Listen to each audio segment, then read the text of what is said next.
భారతదేశం అధికారికంగా ఈ పాస్పోర్ట్ను ప్రారంభించింది. మెరుగైన భద్రతా లక్షణాలు మరియు డిజిటల్ ధృవీకరణను పరిచయం చేసింది.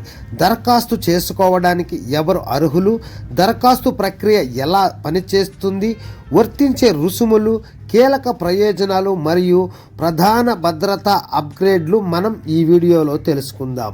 అయితే భారత ప్రభుత్వం ఇటీవలే ఈ పాస్పోర్ట్ను ప్రవేశపెట్టింది. ఇది సాంప్రదాయ పాస్పోర్టు యొక్క ఆధునిక వర్షన్. ఇది పాస్పోర్టులను మరింత సురక్షితంగా మరియు ప్రయాణాన్ని సులభతరం చేయడానికి డిజిటల్ టెక్నాలజీని ఉపయోగిస్తుంది.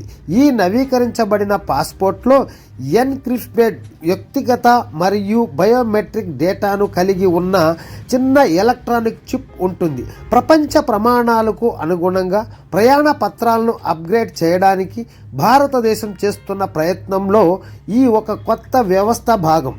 ఈ పాస్పోర్ట్ అంటే ఏమిటి అనే విషయం చూస్తాం. ఇక్కడ ఈ పాస్పోర్టు చూడడానికి సాధారణ భారతీయ పాస్పోర్టు లాగానే కనిపిస్తుంది, కానీ దాని వెనుక కవర్ లోపల ఎంబెడెడ్ ఎలక్ట్రానిక్ చిప్ ఉంటుంది. ఈ చిప్ మీ ఫోటోగ్రాఫ్ వేలిముద్రలు, ముఖం గుర్తింపు డేటా మరియు ఇతర వ్యక్తిగత సమాచారం వంటి ముఖ్యమైన వివరాలను సురక్షితంగా నిల్వ చేస్తుంది.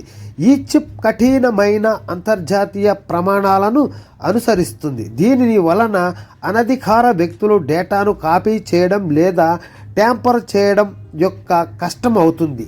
కాబట్టి ఈ అప్గ్రేడ్ యొక్క ప్రధాన లక్ష్యం గుర్తింపు దొంగతనం మరియు పాస్పోర్ట్ మోసాన్ని తగ్గించడం మరియు ప్రపంచవ్యాప్తంగా ఉన్న ఇమిగ్రేషన్ కౌంటర్లలో సజావుగా మరియు వేగవంతమైన తనిఖీలను ప్రారంభించడం.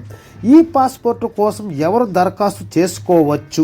సాధారణ పాస్పోర్టుకు అర్హత ఉన్న ఏ భారతీయ పౌరుడైనా ఇప్పుడు ఈ పాస్పోర్ట్ కోసం దరఖాస్తు చేసుకోవచ్చు.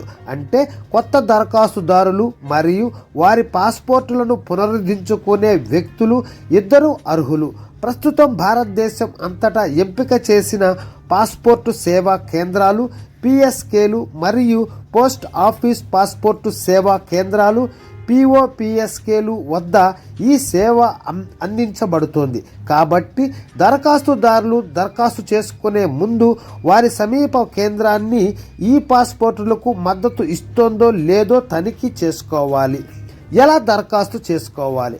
ఈ పాస్పోర్టు కోసం దరఖాస్తు ప్రక్రియ సాధారణ పాస్పోర్టు మాదిరిగానే ఉంటుంది. అధికారిక పాస్పోర్టు సేవా పోర్టల్లో నమోదు చేసుకోండి లేదా లాగిన్ అవ్వండి. కొత్త పాస్పోర్టు లేదా పునరుద్ధరణ కోసం ఆన్లైన్ ఫారంను పూరించండి. అవసరమైన రుసుము చెల్లింపు పిఎస్కే మరియు పిఓపిఎస్కేలో అపాయింట్మెంట్ బుక్ చేయించుకోండి. అవసరమైన పత్రాలతో మీ అపాయింట్మెంట్ సెంటర్ను సంప్రదించండి మరియు వేలిముద్రలు మరియు ఫోటోలు వంటి బయోమెట్రిక్ డేటాను ఇవ్వండి. ప్రాసెస్ చేసిన తరువాత ఎంబెడెడ్ చిప్ ఉన్న ఈ పాస్పోర్టు మీ చిరునామాకు పంపబడుతుంది. దరఖాస్తు యొక్క రుసుములు. సాధారణ ఈ పాస్పోర్టు కోసం రుసుములు సాధారణ పాస్పోర్ట్ల మాదిరిగానే ఉంటాయి.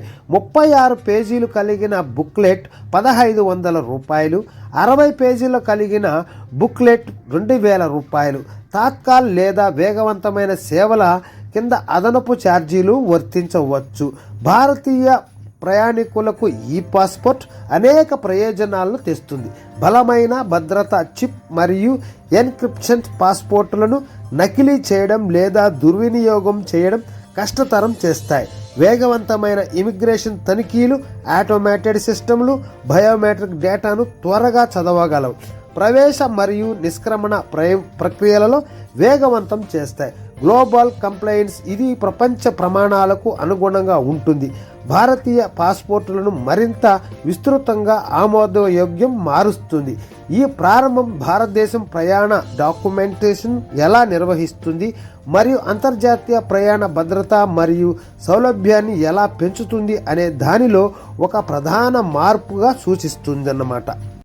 Don't forget to subscribe, like, share. Thanks for watching.